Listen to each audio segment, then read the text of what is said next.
The Judicial Branch.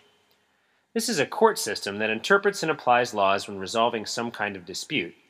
Whether it is criminal, you broke the law, civil, I'm suing you, or administrative, who is in charge of this? The highest court is the Supreme Court.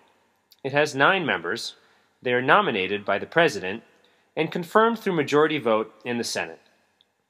After cases go through the lower court systems, when there's enough evidence that a particular case needs a ruling by a higher authority, well, not that high, the case can eventually reach the Supreme Court, where the court can rule that a particular law or the enforcement of a law is unconstitutional or not.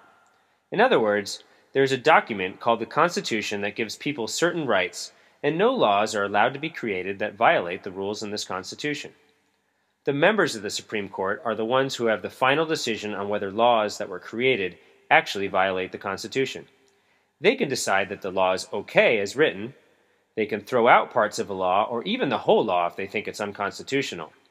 So they have power over both Congress and the President, who write the laws and vote on them, by declaring these laws unconstitutional. In some cases, they can even rule on the way the President and the rest of his executive branch enforce the laws.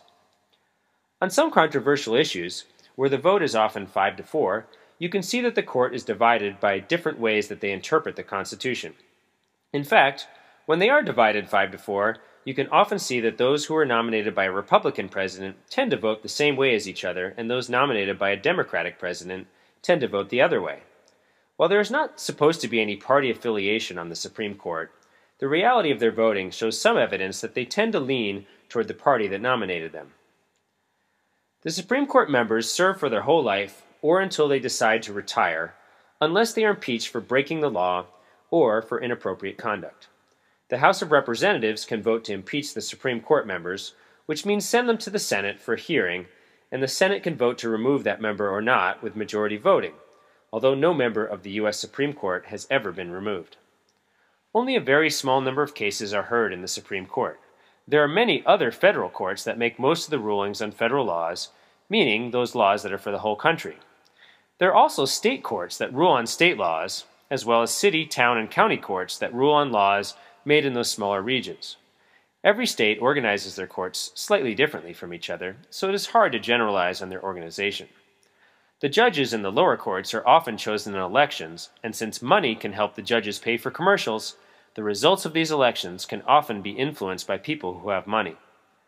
The judicial branch is one of the 3 branches of the U.S. government.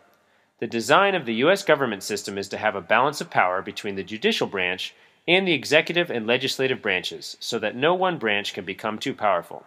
So you tell me, is the power in the U.S. balanced?